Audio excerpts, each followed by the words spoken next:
Friends, welcome to Hema Nagaraj blogs. ನಾನು ಹೇಮಾ.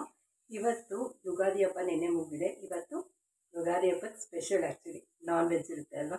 ಇವತ್ತು non veg special ಆಗಿ ನಾನಿಲ್ಲಿ ಮಟನ್ನು 1/2 kg ಮಟನಲ್ಲಿ ಬಿರಿಯಾನಿ ತೋರಿಸ್ತಾ ಇದ್ದೀನಿ, ಮತ್ತು ಫಿಶ್ ಫ್ರೈ ತೋರಿಸ್ತಾ ಇದ್ದೀನಿ. ಅದನ್ನು ಎಲ್ಲ ನಾನು ಇವತ್ತು ಏನೇನು ಅಡುಗೆ ಮಾಡ್ತಾಯಿದ್ದೀನಿ ಎಲ್ಲನೂ ನಾನು ಬನಾನಾ ಲೀಫ್ ಅಂದರೆ ಬಾಳೆ ಎಲೆನ ಬೇಸಾಗಿಟ್ಕೊಂಡು ಮಾಡ್ತಾಯಿದ್ದೀನಿ. ಓಕೆನಾ. ನಂಬರ್ 1.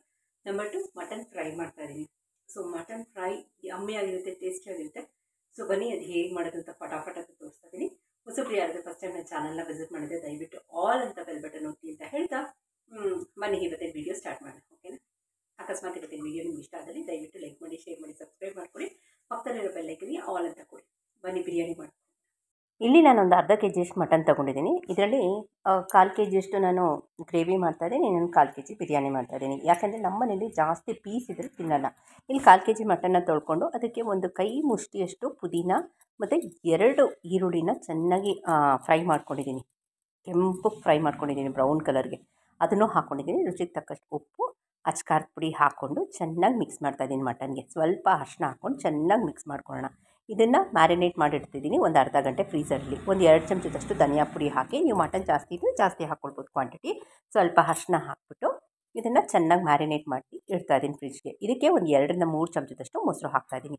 ಕೆಲವ್ರ ಮನೇಲಿ ಮಟನ್ ಜಾಸ್ತಿ ಇಷ್ಟಪಡ್ತಾರೆ ಬಿರಿಯಾನಿಲಿ. ನಮ್ಮ ಮನೇಲಿ ಮಕ್ಕಳು ಯಾರೋ ಅಷ್ಟೊಂದು ಪೀಸ್ ತಿನ್ನಲ್ಲ ಬಿರಿಯಾನಿಲಿ, ನಾರ್ಮಲ್ ಗ್ರೇವಿಲಿ ತಿಂತಾರೆ. ಸೊ ಇದನ್ನು ಒಂದು ಅರ್ಧ ಗಂಟೆ ಫ್ರೀಝರಲ್ಲಿ ಇಟ್ಬಿಡ್ತೀನಿ. ಇಲ್ಲಿ ನಾನು 1.5 ಲೋಟದಷ್ಟು ಬಾಸ್ಮತಿ ಅಕ್ಕಿ ತೊಗೊಂಡಿದ್ದೀನಿ, ಇಂಡಿಯಾ ಗೇಟ್ ಅವ್ರದ್ದು. ಇದನ್ನು ಮಿನಿಮಮ್ ಅಂದರೆ ಒಂದು 1/4 ಗಂಟೆ ನೆನೆ ಹಾಕೋಣ. 1/4 ಗಂಟೆ ನೆನೆ ಹಾಕ್ಕೊಂಡ್ರೆ ತುಂಬ ಉದುರುದ್ರಾಗಿ ಟೇಸ್ಟಿಯಾಗಿ ಬರುತ್ತೆ. ನಾವು ಎಷ್ಟು ಅವರ್ ಅಕ್ಕಿನ ನೆನೆಸ್ತೀವೋ ನಾವು ಅಷ್ಟು ನೀರನ್ನ ಕಮ್ಮಿ ಹಾಕ್ತೀವಿ ಬಿರಿಯಾನಿ ಮಾಡೋಕ್ಕೆ. ಇದನ್ನು ಚೆನ್ನಾಗಿ ಒಂದು 2-3 ಸಲ ವಾಶ್ ಮಾಡಿ ಇದನ್ನು ಒಂದು 1/4 ಗಂಟೆ ನೆನೆ ಹಾಕ್ಕೊಂಡಿದ್ದೀನಿ. ಈಗ ಒಂದು ಕುಕ್ಕರ್ ತೊಗೊಳ್ಳೋಣ. ಅರ್ಧ ಗಂಟೆ ಆಗಿದೆ. ಕುಕ್ಕರ್ಗೆ ಎಣ್ಣೆ ಏನೂ ಹಾಕೋದು ಬೇಡ. ನಾವು ಅರ್ಧ ಗಂಟೆ ಮ್ಯಾರಿನೇಟ್ ಮಾಡಿದ್ವಲ್ಲ ಫ್ರೀಝರಲ್ಲಿ ಮಟನ್ನ, ಪುದೀನ, ಅರಿಶಿನ, ಉಪ್ಪು, ಮೊಸರು, ಧನಿಯಾ ಪುಡಿ, ಅಚ್ಕಾರದ ಪುಡಿ ಎಲ್ಲ ಹಾಕಿದ್ವಲ್ಲ, ಅದನ್ನೆಲ್ಲ ಚೆನ್ನಾಗಿ ಇದಕ್ಕೆ ಕುಕ್ಕರ್ಗೆ ಹಾಕ್ಬಿಟ್ಟು ಅದಕ್ಕೆ ಎಷ್ಟು ಬೇಕೋ ಅಷ್ಟು ನೀರು ನೋಡ್ಕೊಳ್ಳಿ. ಜಾಸ್ತಿ ನೀರು ಹಾಕ್ಕೊಳಕ್ಕೆ ಹೋಗಬೇಡಿ. ಸ್ವಲ್ಪ ನೀರು ಹಾಕ್ಕೊಂಡು ಮಟನ್ನ ಬೇಯಿಸ್ಕೊಳ್ಳೋಣ. 3ರಿಂದ 4 ವಿಷಲ್ ಆದರೆ ಸಾಕು. ಎಳೆ ಮಟನ್ ಇದು. ಬಲ್ತಿದ್ದಾದರೆ ಸ್ವಲ್ಪ ವಿಷಲ್ ಜಾಸ್ತಿ ಮಾಡ್ಕೊಳ್ಳಿ. ಅದು ಪ್ರೆಷರ್ ಇಳಿಯೋಷ್ಟಕ್ಕೆ ಈ ಕಡೆ ನಾನು ಬಿರಿಯಾನಿಗೆ ಸ್ಟಾರ್ಟ್ ಮಾಡ್ತೀನಿ. ಒಂದು 2 ಚಮಚ ತುಪ್ಪ, 2 ಚಮಚ ಎಣ್ಣೆ ಹಾಕ್ಕೊಂಡು ಈ ಕಡೆ ಒಗ್ಗರಣೆ ಹಾಕೋಣ. ಪಲಾವ್ ಸಾಮಾನು ಹಾಕೋಣ. ಚಕ್ಕೆ, ಲವಂಗ, ಮರಾಠಿ ಮೊಗ್ಗು, ಮತ್ತು ಅನಾನಸ್ ಹೂವು, ಸ್ಟಾರ್ ಹೂವು, ಮತ್ತು ಸ್ಟೋನ್ ಹೂವು ಅಂತಲೂ ಬರುತ್ತೆ ಅದು, ಮತ್ತು ಸೋಂಪು, ಕರಿ ಜೀರಿಗೆ ಎಲ್ಲ ಹಾಕ್ಕೊಂಡು ಚೆನ್ನಾಗಿ ಒಗ್ಗರಣೆ ಕೊಡ್ತೀನಿ. ಇದಕ್ಕೆ ಯಾಲಕ್ಕಿ ಸಹ ಹಾಕ್ತಾಯಿದ್ದೀನಿ. ತುಂಬ ವಿಶೇಷವಾಗಿ ಟೇಸ್ಟ್ ಕೊಡುತ್ತೆ. ನೀವು ತುಪ್ಪ ಬೇಡ ಅಂದರೆ ಎಣ್ಣೆಯಲ್ಲೇ ಫುಲ್ ಮಾಡ್ಕೊಳ್ಬೋದು. ಒಂದು 4 ಚಮಚ. ಇದೊಂಥರ ಡಿಫ್ರೆಂಟಾಗಿ ಯಮ್ಮಿಯಾಗಿದೆ, ಸಕ್ಕ ಟೇಸ್ಟಿಯಾಗಿದೆ. ಎಷ್ಟು ಉದುರುದ್ರಾಗಿದೆ ಅಂದರೆ ನೀವು ಒಂದೊಂದು ಅಕ್ಕಿ ಕಾಳು ಎಣಿಸ್ಬೋದು, ಅಷ್ಟು ಟೇಸ್ಟಿಯಾಗಿದೆ. ಇದು ನೋಡಿ, ಇದು ಕಪ್ಪು ಜೀರಿಗೆ. ಇದು ತುಂಬ ವಿಶೇಷವಾದ ಟೇಸ್ಟ್ ಕೊಡುತ್ತೆ ನಿಮಗೆ. ಯಾವುದೇ ಬಿರಿಯಾನಿ ಮಾಡಬೇಕಾದ್ರೆ ಸಖತ್ ಯಮ್ಮಿಯಾಗಿರುತ್ತೆ. ಮತ್ತು ಪಲಾವ್ ಎಲೆ ಅದನ್ನು ಮಿಸ್ ಮಾಡೋಂಗೇ ಇಲ್ಲ. ಇದನ್ನು ಚೆನ್ನಾಗಿ ಹೊಂಬಣ್ಣಕ್ಕೆ ಬರೋವರೆಗೂ, ಅಂದರೆ ಮಸಾಲೆ ಪಲಾವ್ ಮಸಾಲೆ, ಬಿರಿಯಾನಿ ಮಸಾಲೆ ಏನಂತೀವಲ್ಲ ಅದು ಹೊಂಬಣ್ಣಕ್ಕೆ ಬರೋವರೆಗೂ ನಾವು ಚೆನ್ನಾಗಿ ಹುರ್ಕೊಳ್ಳೋಣ. ಇದಕ್ಕೆ ನಾನು 1/4 kg ಮಟನ್ ಆದ್ರೂ ನಾನಿಲ್ಲಿ 3ರಿಂದ 4 ಈರುಳ್ಳಿ ಹಾಕಿದ್ದೀನಿ. ಈರುಳ್ಳಿ ಮಾತ್ರ ಸ್ವಲ್ಪ ಮುಂದೆ ಇರಬೇಕು ಬಿರಿಯಾನಿ ಮಾಡಬೇಕಾದ್ರೆ, ತುಂಬ ಟೇಸ್ಟ್ ಕೊಡುತ್ತೆ. ಇದನ್ನು ಹೊಂಬಣ್ಣಕ್ಕೆ ಚೆನ್ನಾಗಿ ಹುರ್ಕೊಂಡು ರುಚಿಗೆ ತಕ್ಕಷ್ಟು ಉಪ್ಪು ಹಾಕ್ತಾಯಿದ್ದೀನಿ. ಉಪ್ಪನ್ನ ನಾನು 2 ಸ್ಟೇಜಲ್ಲಿ ಹಾಕ್ತಾಯಿದ್ದೀನಿ. ನೀವು ಬಿಗಿನರ್ಸ್ ಆಗಿದ್ರೆ ಸ್ಟೆಪ್ ಬೈ ಸ್ಟೆಪ್ ನೋಡಿ ಹಾಕ್ಕೊಳ್ಳಿ. ಇದನ್ನು ಹೊಂಬಣ್ಣಕ್ಕೆ ಬರೋವರೆಗೂ ಚೆನ್ನಾಗಿ ಫ್ರೈ ಮಾಡಿಕೊಂಡು ಇಲ್ಲೂ ಒಂದು ಕೈ ಮುಷ್ಟಿಯಷ್ಟು ಪುದೀನ ಹಾಕ್ತಾಯಿದ್ದೀನಿ. ಪುದೀನಾನ ಯಥೇಚ್ಛವಾಗಿ ಹಾಕ್ತಾಯಿದ್ದೀನಿ, ಯಾಕಂದರೆ ಅಲ್ಲೂ ನಾವು ಪುದೀನ ಹಾಕಿದ್ವಿ ಮ್ಯಾರಿನೇಷನ್ಗೆ, ಇಲ್ಲೂ ಪುದೀನ ಹಾಕ್ತಾಯಿದ್ದೀವಿ. ತುಂಬ ಟೇಸ್ಟಿಯಾಗಿರುತ್ತೆ, ಸಖತ್ ಯಮ್ಮಿಯಾಗಿರುತ್ತೆ. ನಿಜವಾಗ್ಲೂ ನಿಮ್ಮ ಮನೇಲಿ ಒಂದು ಸಲ ಟ್ರೈ ಮಾಡಿ ನಿಮ್ಮ ಫೀಡ್ಬ್ಯಾಕ್ ಕೊಡಿ. ಇದಕ್ಕೆ ಒಂದು 2 ಹಣ್ಣಾಗಿರೋ ಟೊಮೆಟೊನ ಹಾಕ್ತಾಯಿದ್ದೀನಿ. ಸುಮಾರು ವೆರೈಟೀಸಲ್ಲಿ ಆಮೇಲೆ ಬೇರೆ ಬೇರೆ ರೀತಿಲಿ ಪಲಾವ್ ಮಾಡ್ತಾರೆ, ಬಿರಿಯಾನಿ ಮಾಡ್ತಾರೆ. ನಾನು ಈ ರೀತಿ ಮಾಡೋದು ಒಂದು ಸಲ ನಿಮ್ಮ ಜೊತೆ ಶೇರ್ ಮಾಡಬೇಕು ಅನಿಸ್ತು. ಸೊ ಇದು ಆ್ಯಪ್ಟಾಗಿ ಟೈಮ್ ಸಿಕ್ತು ನನಗೆ ಯುಗಾದಿ ಆದಮೇಲೆ, ಅದಕ್ಕೆ ನಿಮ್ಮ ಜೊತೆ ಇವತ್ತು ಶೇರ್ ಮಾಡ್ತಾಯಿದ್ದೀನಿ. ನೀವು ನಿಮ್ಮ ಮನೆಯಲ್ಲೆಲ್ಲ ಟ್ರೈ ಮಾಡಿ.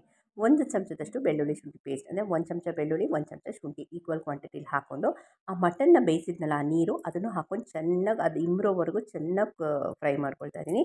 ಒಂದು 2 ಚಮಚದಷ್ಟು ಮೊಸರು, 2 ಚಮಚ ಧನಿಯಾ ಪುಡಿ, 2 ಚಮಚದಷ್ಟು ಅಚ್ಕಾರದ ಪುಡಿ, 1 ಚಮಚದಷ್ಟು ಗರಂ ಮಸಾಲೆ ಹಾಕ್ತಾಯಿದ್ದೀನಿ.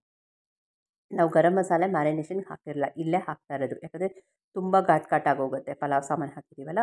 ಸೊ ಅದರಿಂದ ಇದನ್ನು ಚೆನ್ನಾಗಿ ಒಂದಕ್ಕೊಂದು ಚೆನ್ನಾಗಿ ಬೆರೆಸ್ಕೊಳ್ಳೋಣ. ಸುತ್ತ ಎಣ್ಣೆ ಬಿಟ್ಕೊಂಡು ಬರಬೇಕು, ಅಲ್ಲಿವರೆಗೂ ಚೆನ್ನಾಗಿ ಬೆರೆಸ್ಕೊಳ್ಳೋಣ. ಇದು ನೋಡಿ, ಈ ಥರ ಒಂದಕ್ಕೊಂದು ಚೆನ್ನಾಗಿ ಬೆರೀಲಿ. ಓಕೆನಾ.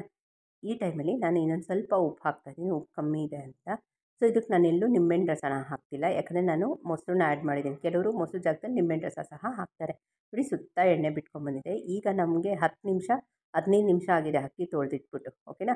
ಒಂದೊಂದು ಸ್ಟೇಜಲ್ಲೂ ನೀವು ಬೇಕಾದ್ರೆ ರುಚಿ ಚೆಕ್ ಮಾಡ್ಕೊಳ್ಳಿ. 15 ನಿಮಿಷ ಆದಮೇಲೆ ನೀರೆಲ್ಲ ಸೋರ್ಲು ಹಾಕ್ಕೊಂಬಿಟ್ಟು ನಮ್ಮ ಅಕ್ಕಿನ ಡ್ರೈನ್ ಮಾಡಿಕೊಂಡು ಅದನ್ನು ಹಾಕ್ಕೊಳ್ಳೋಣ. ಒಂದು ಸಲ ಇಂಡಿಯಾ ಗೇಟ್ ಬಾಸ್ಮತಿ ಅಕ್ಕಿ ಹಾಕಿ ಬಿರಿಯಾನಿ ಮಾಡಿ. ಇದು ಯಾವುದು ಪ್ರಮೋಷನ್ ಅಲ್ಲ, ನಾನು ಹೇಳ್ತಿರೋದು ತುಂಬ ಚೆನ್ನಾಗಾಗತ್ತೆ ಅಂತ. ಇಲ್ಲಿ 1.5 ಲೋಟ ತೊಗೊಂಡಿದ್ನಲ್ಲ, ಈ 1.5 ಲೋಟಕ್ಕೆ ಆ್ಯಕ್ಚುಲಿ 3 ಲೋಟ ನಾರ್ಮಲ್ ಅಕ್ಕಿ ಆದರೆ ಇದಕ್ಕೆ ನಾನು 2 ಲೋಟ ಅಷ್ಟೇ ಹಾಕ್ತಾಯಿದ್ದೀನಿ. 3/4 ಲೋಟ ಆ ಮಟನ್ ಬೇಯಿಸ್ಕೊಂಡಿದ್ದು ಏನು ಬಂದಿತ್ತಲ್ಲ ಸೂಪು, ಅದು ಇನ್ನು 1/4 ಲೋಟ ನಾರ್ಮಲ್ ಕುದಿಯೋ ನೀರು, ಬಿಸಿ ನೀರು ಹಾಕಬೇಕು. ಯಾವುದೇ ಕಾರಣಕ್ಕೂ ತಣ್ಣೀರು ಹಾಕಬೇಡಿ. ಇದನ್ನು ಒಂದು 5ರಿಂದ 10 ನಿಮಿಷ ಇದಿಷ್ಟು ಸಿಮ್ಮಲ್ಲಿ ಆಗಬೇಕು. ಇದನ್ನು ಸಿಮ್ಮಲ್ಲಿ ಇಟ್ಬಿಡೋಣ. ಸಿಮ್ಮಲ್ಲಿ ಇಟ್ಮೇಲೆ ನೋಡಿ ಚೆನ್ನಾಗಿ ಅದು ಅಕ್ಕಿ ಎಲ್ಲ ಚೆನ್ನಾಗಿ ಕುದ್ದು ನೀರು ಇಂಬ್ರುತ್ತೆ. ನೋಡಿ ಈ ಸ್ಟೇಜ್ಗೆ ಇನ್ನೇನು ಮುಗಿತಾ ಇರೋ ಸ್ಟೇಜಲ್ಲಿ ನಾನು ಬಾಳೆ ಎಲೆನ ಹಾಕ್ತಾಯಿದ್ದೀನಿ. ಬಾಳೆ ಎಲೆ ಹಾಕಿ ಮಾಡೋದ್ರಿಂದ ನಿಮಗೆ ವಿಶೇಷವಾದ ಟೇಸ್ಟ್ ಸಿಗುತ್ತೆ. ನೀವು ನಿಜವಾಗ್ಲೂ ಒಂದ್ಸಲ ಈ ಟೇಸ್ಟ್ ನೋಡಿ ಮತ್ತೆ ಇದರಲ್ಲೇ ಕೇಳ್ತೀರಾ, ಅಷ್ಟು ರುಚಿಯಾಗಿರುತ್ತೆ. ಒಂದು 5 ನಿಮಿಷ ಬಾಳೆ ಎಲೆ ಹಾಕ್ಬಿಟ್ಟು ಅದನ್ನು ಸ್ಟೀಮ್ ಮಾಡೋಣ. ನೋಡಿ ಬಾಳೆ ಎಲೆ ಇಂಬ್ರುಕೊಂಡು ಹೋಗಿರುತ್ತೆ, ಅಂದರೆ ಎಸ್ ನಮ್ಮ ಬಿರಿಯಾನಿ ರೆಡಿಯಾಗಿದೆ. ನಾನು ಹೇಳಿದ್ನಲ್ಲ, ಒಂದೊಂದು ಅಕ್ಕಿ ಕಾಳು ನೀವು ಎಣಿಸ್ಬೋದು, ಅಷ್ಟು ಟೇಸ್ಟಿಯಾಗಿದೆ. ನಾನು ಇದಕ್ಕೆ ಮೊಸರು ಬಜ್ಜಿ ಅಂತ ಏನೂ ಮಾಡಿಲ್ಲ, ಮಟನ್ ಫ್ರೈ ಮಾಡಿದ್ದೆ ಮತ್ತು ಫಿಶ್ ಫ್ರೈ ಮಾಡಿದ್ದೆ. ನಿಮ್ಮ ಜೊತೆ ನೆಕ್ಸ್ಟ್ ವೀಡಿಯೋలో ಅದು ರೆಸಿಪೀಸ್ ಎಲ್ಲ ಶೇರ್ ಮಾಡ್ತಾಯಿದ್ದೀನಿ. ಟ್ರೆಡಿಷ್ನಲ್ ಫಿಶ್ ಫ್ರೈ ಬಾಳೆ ಎಲೆಯಲ್ಲಿ ಯಾವ ರೀತಿ ಮಾಡೋದು, ಕೆಂಪು ಮಸಾಲೆ ಹಾಕಿ ಅನ್ನೋದು ನಾನು ಶೇರ್ ಮಾಡ್ತಾಯಿದ್ದೀನಿ. ನೋಡಿ ಎಷ್ಟು ಉದ್ರಾಗಿದೆ. ಸೊ ಇವತ್ತೇ ನಿಮ್ಮ ಮನೇಲೆಲ್ಲ ಟ್ರೈ ಮಾಡಿ ನಿಮ್ಮ ಫೀಡ್ಬ್ಯಾಕ್ ಕೊಡಿ. ನಿಮ್ಗೆ ಏನು ಅನಿಸ್ತು ಅಂತ ನಂಗೆ ಕಮೆಂಟ್ ಸೆಕ್ಷನ್ ಹಾಕಿ. ನೀವು ಯಾವ ರೀತಿ ಮಾಡ್ತೀರಾ ಅಂತಲೂ ನಂಗೆ ಕಮೆಂಟ್ ಸೆಕ್ಷನ್ ಹಾಕಿ, ಓಕೆನಾ. ಎಷ್ಟು ಉದ್ರಾಗಿದೆ ನೋಡಿ, ಸೂಪರಾಗಿದೆ. ಸೊ ಯಮ್ಮಿ ಟೇಸ್ಟಿ ಬಾಳೆ ಎಲೆದು ವಿಶೇಷವಾದ ಟೇಸ್ಟ್ ಸಿಗುತ್ತೆ. ಸೊ ಇವತ್ತೇ ನಿಮ್ಮ ಮನೇಲೆಲ್ಲ ಟ್ರೈ ಮಾಡಿ ನಿಮ್ಮ ಫೀಡ್ಬ್ಯಾಕ್ ಕೊಡಿ. ಹೊಸಬ್ರು ಯಾರಾದರೂ ಫಸ್ಟ್ ಟೈಮ್ ನನ್ನ ಚಾನಲ್ನ ವಿಸಿಟ್ ಮಾಡಿದರೆ ದಯವಿಟ್ಟು ಆಲ್ ಅಂತ ಸಬ್ಸ್ಕ್ರಿಪ್ಷನ್ ಕೊಡಿ ಅಂತ ಹೇಳ್ತಾ ಇವತ್ತಿನ ವೀಡಿಯೋ ಇಲ್ಲೇ ಮುಗಿಸ್ತಾ ಇದ್ದೀನಿ. ಹೋಗಬಲ್ಲ. ಎಲ್ಲರಿಗೂ ನಮಸ್ಕಾರ. Thank you.